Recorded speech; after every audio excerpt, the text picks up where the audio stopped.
A morte não é o fim, uma perspectiva bíblica. A morte, embora marcante e dolorosa, não é o ponto final da existência humana. Na cosmovisão cristã, a morte é uma porta.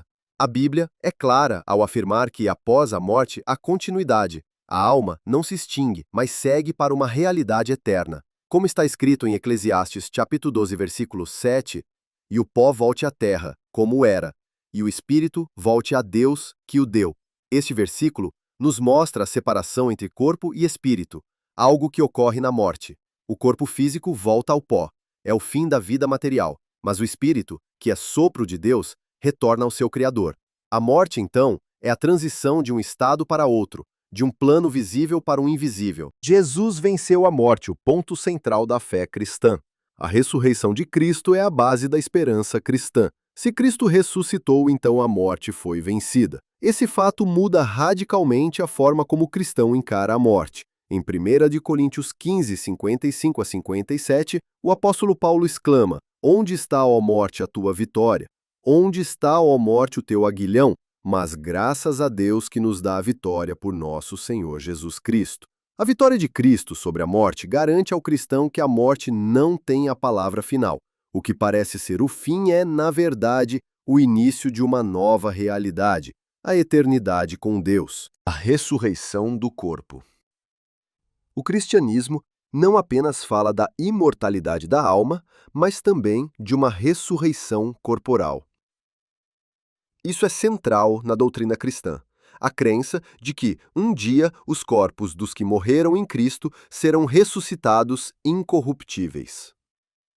Em Filipenses 3, 20 e 21, Paulo afirma: "O Senhor Jesus Cristo transformará o nosso corpo de humilhação para ser conforme o seu corpo glorioso." Esse corpo glorificado será diferente do atual. Não estará mais sujeito a dor, enfermidade ou morte. Essa promessa aponta para a plenitude do plano redentor de Deus, que inclui corpo, alma e espírito. O estado intermediário. Onde estão os mortos agora? Muitos cristãos se perguntam: onde estão os mortos enquanto aguardam a ressurreição? A Bíblia dá algumas pistas. Jesus, ao falar com o ladrão na cruz, disse: "Em verdade te digo que hoje estarás comigo no paraíso." Lucas 23, 43. Isso mostra que há uma consciência após a morte. Aqueles que morrem em Cristo estão com Ele, em um estado de descanso e paz. Apocalipse 6, 9 a 11.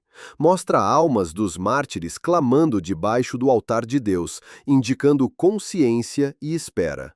Já os que morrem sem Cristo, conforme Lucas 16, 19 a 31, a parábola do rico e Lázaro, estão em sofrimento e angústia, aguardando o juízo final. O estado intermediário, portanto, é real e revela que a alma não dorme ou desaparece. Ela permanece consciente. A segunda morte, a morte eterna. A Bíblia fala da segunda morte em Apocalipse 20, versículo 14 a 15. "E a morte e o inferno foram lançados no lago de fogo. Esta é a segunda morte." Essa segunda morte é a separação eterna de Deus. É o destino daqueles que rejeitam a salvação em Cristo. A primeira morte, física, é inevitável para todos, mas a segunda morte é evitável, e Cristo é o único caminho de escape. A consciência da morte deve produzir em nós uma vida santa, sóbria e vigilante. Moisés, em sua oração, pede: "Ensina-nos a contar os nossos dias, para que alcancemos coração sábio." Salmo 90, versículo 12. Saber que a vida é breve nos convida à prudência. Devemos buscar reconciliação com Deus, viver em paz com o próximo, valorizar cada momento e investir em coisas eternas, pois tudo o que é material passará. A morte dos santos, preciosa aos olhos de Deus. A Bíblia descreve a morte do justo como algo precioso. Preciosa é à vista do Senhor a morte dos seus santos. Salmo 116, versículo 15. Por quê? Porque é o momento em que os filhos de Deus são acolhidos em sua presença. A morte para o cristão fiel é um reencontro com o Pai. Não há condenação, medo ou angústia. há descanso, recompensa e glória. 8. Consolação para os que perdem entes queridos. Perder alguém que amamos é doloroso. A dor do luto é real e Jesus chorou diante da morte de Lázaro. João 11:35. Contudo, a fé traz consolo. Em 1 Tessalonicenses capítulo 4, versículos 13 ao 14, Paulo diz: Não queremos que sejais ignorantes quanto aos que dormem, para que não vos entristeçais como os demais que não têm esperança. O luto cristão é diferente. Ele chora, mas com esperança. Chora, mas sabendo que a separação é temporária. Chora, mas crê na ressurreição. A urgência da decisão antes da morte. A morte sela o destino eterno. Após a morte, não há segunda chance.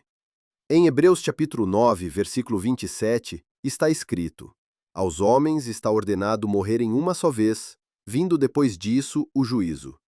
Por isso, o chamado ao arrependimento é urgente. Não podemos adiar a decisão de seguir a Cristo.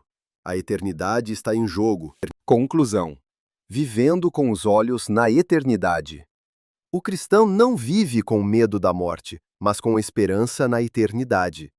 A morte deixa de ser um monstro e passa a ser uma ponte. Como disse Charles Spurgeon, a morte para o cristão é apenas o carro que o leva ao lar. Vivamos, então, como peregrinos, com o coração firmado nas promessas de Cristo. Que ao final da jornada possamos declarar como Paulo: Combati o bom combate, acabei a carreira, guardei a fé. 2 Timóteo 4:7.